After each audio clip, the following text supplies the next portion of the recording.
അങ്ങനെ രാവിലെ തന്നെ എണീറ്റ് ഞങ്ങൾ ഇരവികുളം നാഷണൽ പാർക്കിലോട്ടുള്ള യാത്ര തിരിച്ചേക്കുവാണ്. അപ്പോൾ നമ്മുടെ റിസോർട്ടിൽ നിന്ന് ഒരു ഹാഫ് ആൻ അവർ യാത്ര മാത്രമേ ഉള്ളൂ അങ്ങോട്ട്. പാർക്കിംഗ് ഡേ ആയിട്ട് പോലും നല്ല തിരക്കുണ്ടായിരുന്നു. അപ്പോൾ നമ്മൾ വണ്ടി പാർക്ക് ചെയ്യാൻ തന്നെ കുറേ സമയം എടുത്തു. അതിനുശേഷം നമ്മൾ ടിക്കറ്റ് എടുത്തു. ഇനിയിപ്പോൾ മലയടിവാരം, അതായത് ഇരവികുളം നാഷണൽ പാർക്കിലോട്ട് പോകുവാണ്. അപ്പോൾ നമുക്ക് നമ്മുടെ പ്രൈവറ്റ് വെഹിക്കിളിൽ നമുക്ക് അങ്ങോട്ട് പോകാൻ പറ്റത്തില്ല.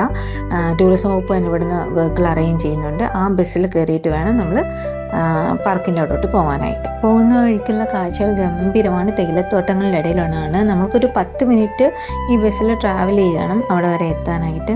പിന്നെ ഈ വെള്ളച്ചാട്ടം കണ്ടോ, ഈ മലയുടെ ഏറ്റവും ടോപ്പിൽ അവിടെ നിന്ന് വരുന്നതാണ്. കാണാൻ നല്ല ഭംഗിയാണ്. അങ്ങനെ താഴെ എത്തിക്കഴിഞ്ഞാൽ ഇവിടെ സ്റ്റോറി ഓഫ് ദ പാർക്ക് എന്ന് പറഞ്ഞൊരു സെക്ഷൻ ഉണ്ട്.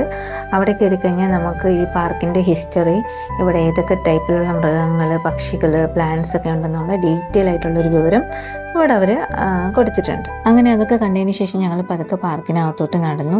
ഇനി നമുക്കൊരു 2 കിലോമീറ്ററോളം നടക്കാനുണ്ട് കേട്ടോ. നല്ല തിരക്കുമുണ്ട്. അങ്ങനെ നമ്മൾ കുറച്ചുകൂടെ നടന്ന് മുന്നോട്ട് വന്നപ്പോൾ നമ്മുടെ വരയാടുകളെ കണ്ടിട്ടുണ്ട്. ഇത് നല്ല ആളുകളുമായിട്ട് നല്ല ഫ്രണ്ട്ലിയാണ്.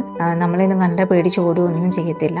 അപ്പോൾ ഇവിടെ പ്രത്യേക ഇൻസ്ട്രക്ഷൻ തന്നിട്ടുണ്ട് ഇതിനെ തൊടാൻ പാടില്ല എന്ന്. ഇതിൻ്റെ കണ്ണൊക്കെ കണ്ടോ, നല്ല ഭംഗിയുണ്ട്, നല്ല വരച്ചു വെച്ചേക്കുന്ന പോലെ ഉണ്ട്.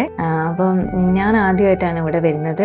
അപ്പം എനിക്ക് തോന്നുന്നത് നമ്മൾ മലയാളികളെക്കാളും കൂടുതൽ നോർത്ത് ഇന്ത്യൻസ് ആണ് ഇവിടെ വരുന്നത്. കാരണം ഞങ്ങൾ വന്ന സമയത്തൊക്കെ ഒരുപാട് പേരുണ്ടായിരുന്നു. എന്തായാലും അങ്ങനെ ഞങ്ങൾ നടന്ന് ഏകദേശം പകുതി എത്താറായിട്ടുണ്ട്. അപ്പം ബാക്കിയുള്ള വിശേഷങ്ങൾ അടുത്ത വീഡിയോയിൽ പറയാം. അപ്പോൾ എല്ലാവരും എൻ്റെ ചാനലൊന്ന് സബ്സ്ക്രൈബ് ചെയ്യാനും സപ്പോർട്ട് ചെയ്യാനും മറക്കല്ലേ.